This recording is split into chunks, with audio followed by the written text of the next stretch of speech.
ఒరేయ్ సోమి, సోమి అంటూ కొడుకును సోమయాజిని పిలిచింది చారుమతి.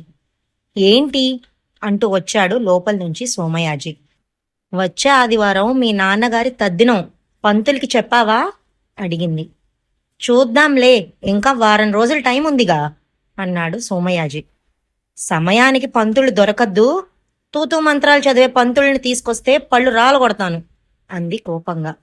నీ సంగతి నాకు తెలీదా? అందుకే కాశీపతి అని మన అమలాపురం సుబ్బయ్య శాస్త్రి గారి అల్లుడు ఇక్కడే ఉన్నాడు. నిన్ననే ఫోన్ చేశాను, రేపొస్తానన్నాడు.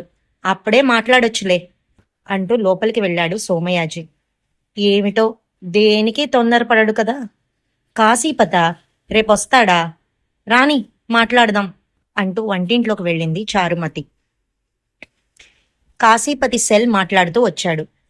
సుబ్బారావు గారు, చెప్పాను కదండి, ఆ రోజు కుదరదు, పంతులు దొరకరని. అయినా ఒక్కొక్కళ్ళు 1000 రూపాయలు దారి ఖర్చులు అడుగుతున్నారు.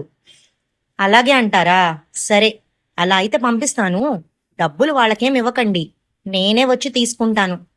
సరే, ఉంటాను అంటూ సెల్ కట్టేసి కామేశానికి ఫోన్ చేశాడు. హలో కామేశం, సుబ్బారావు గారి ఇంటికి బోక్తలు కావాలట. ఒక్కొక్కళ్ళకి 300 ఇచ్చి 4 పంపించు. అక్కడేం ఇవ్వరని చెప్పు అంటూ సెల్ ఆఫ్ చేసి, సోమయాజు గారు, సోమయాజు గారు అంటూ పిలిచాడు.